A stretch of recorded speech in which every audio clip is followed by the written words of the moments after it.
प्रिय दर्शकों, नमस्कार। आज मैं आपको बताने वाला हूं नाड़ी दोष परिहार के बारे में। वर और कन्या का जब गुण मिलान किया जाता है, ऐसे में यदि नाड़ी दोष बन जाए तो शादी करनी चाहिए या नहीं करनी चाहिए, इसी के बारे में शास्त्र सम्मत सटीक जानकारी आपको देने वाला हूं। सबसे पहले तो हमें यह पता होना चाहिए ये नाड़ी दोष बनता कैसे है। हमारे ज्योतिष शास्त्र में 3 प्रकार की नाड़ियां बताई गई हैं: आदि नाड़ी, मध्य नाड़ी और अंत्य नाड़ी। वर और कन्या की यदि एक ही नाड़ी हो जाए तो ऐसे में नाड़ी दोष बन जाता है। कई बार सिचुएशन क्या होती है, बड़ी मुश्किल से कोई अच्छा रिश्ता हमें मिलता है, बड़ी मुश्किल से कोई मन चाहा रिश्ता हमें मिलता है, और जब गुण मिलान किया जाता है तो बदकिस्मती से नाड़ी दोष बन जाता है। तो ऐसे में एक आम आदमी कंफ्यूज हो जाता है। वो सोचता है कि बड़ी मुश्किल से इतना अच्छा रिश्ता हमें मिला था, अब नाड़ी दोष की वजह से इसको छोड़ना पड़ रहा है। पता नहीं आगे इतना अच्छा रिश्ता कब आएगा, आएगा या नहीं आएगा।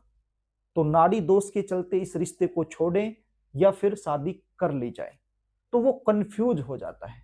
तो आज उसी कंफ्यूजन को दूर करने वाला हूं।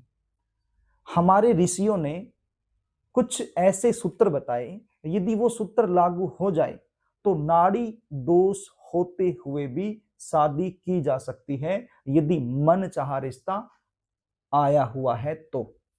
अब वो कौन से सूत्र हैं जिससे नाड़ी दोष का परिहार हो जाता है? प्रिय दर्शकों, जब हम वर और कन्या का गुण मिलान करते हैं तो उस समय हमें देख लेना चाहिए दोनों बच्चों के नक्षत्रों को, दोनों बच्चों के नक्षत्र के चरणों को, दोनों बच्चों की राशियों को। देखिए, जो मैं आपको बताने वाला हूं ये बिल्कुल शास्त्र सम्मत सटीक आपको देने वाला हूं, प्रमाण सहित। ये मेरे हाथ में पंचांग है, दिवाकर पंचांग। आप देख पा रहे होंगे मेरे हाथ में ये दिवाकर पंचांग है। इस दिवाकर पंचांग के अंदर साफ साफ लिखा हुआ है जो मैं आपको बताने वाला हूं।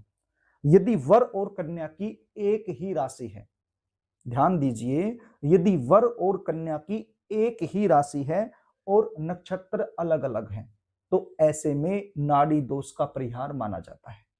यदि रिश्ता अच्छा है और ये सूत्र लागू हो जाता है तो शादी की जा सकती है। अगला सूत्र क्या है?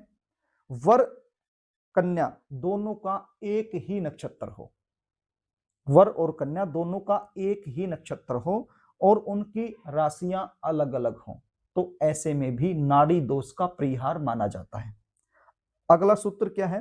वर और कन्या दोनों का एक ही नक्षत्र हो परंतु चरण भिन्न भिन्न हो, यानी दोनों के जो चरण हैं वो अलग अलग हों, क्योंकि एक नक्षत्र में 4 चरण होते हैं। नक्षत्र एक ही हो दोनों का, लेकिन उनके चरण अलग अलग यदि हो तो भी नाड़ी दोष का परिहार यहां पर माना जाता है।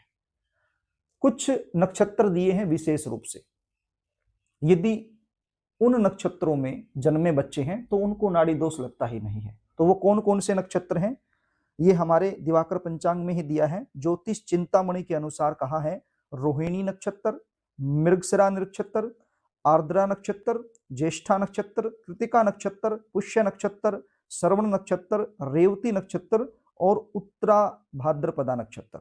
यदि ये नक्षत्र हैं, यानी इन नक्षत्रों में बच्चों का जन्म हुआ है वर और कन्या का, तो फिर उनको नाड़ी दोष नहीं लगता है। ये दिवाकर पंचांग में दिया गया है ज्योतिष चिंतामणि के अनुसार।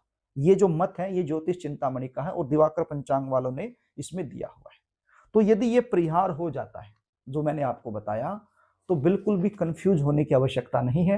यदि बाकी सारी चीजें अच्छे से मिल रही हैं, जन्म कुंडली अच्छे से मिल रही है, सप्तम भाव की पोजीशन अच्छी है, बाकी चीजें सब ठीक ठाक हैं और मन चाहा रिश्ता है और ये परिहार हो रहा है, तो शादी कर सकते हो। ये मैं नहीं, ये दिवाकर पंचांग कह रहा है। इसके अंदर साफ साफ ये लिखा हुआ है कि ऐसे में नाड़ी दोष का परिहार माना जाता है। तो प्रिय दर्शकों, ये जानकारी मैंने दी आपको।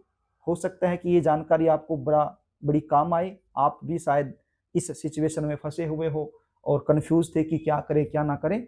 तो ये वीडियो देखकर आपका कन्फ्यूजन दूर हो गया होगा। फिर भी यदि आप मुझसे विशेष रूप से सलाह लेना चाहते हो, जानकारी लेना चाहते हो, गुण मिलान करवाना चाहते हो, कुंडली मिलान करवाना चाहते हो, बच्चों की जन्म कुंडली दिखा करके बिल्कुल सटीक जानकारियां मुझसे लेना चाहते हो, शादी कब होगी, कहाँ होगी, कैसे परिवार में होगी, कौन सी दिशा में होगी, शादी के बाद का जीवन कैसा रहेगा, ये सारी जानकारी यदि मुझसे लेना चाहते हो तो स्क्रीन पर दिखाए गए व्हाट्सएप नंबर के जरिए आप मुझसे संपर्क कर सकते हो और संपूर्ण जानकारी आप मुझसे प्राप्त कर सकते हो। जन्म कुंडली देखने की हमारी फीस होती है, वो फीस तो आपको देनी ही होती है। उसके बाद संपूर्ण जानकारी आपको दे दी जाती है। तो प्रिय दर्शकों, कार्यक्रम यदि आपको अच्छा लगे तो इस वीडियो को लाइक कर देना, इसको शेयर भी कर देना ताकि आप पुण्य के भागीदार बन जाएं। और यदि चैनल आपने अभी तक सब्सक्राइब नहीं किया है तो चैनल को सब्सक्राइब जरूर कर लेना। आज के लिए बस इतना ही, आगे फिर मिलेंगे, तब तक के लिए नमस्कार।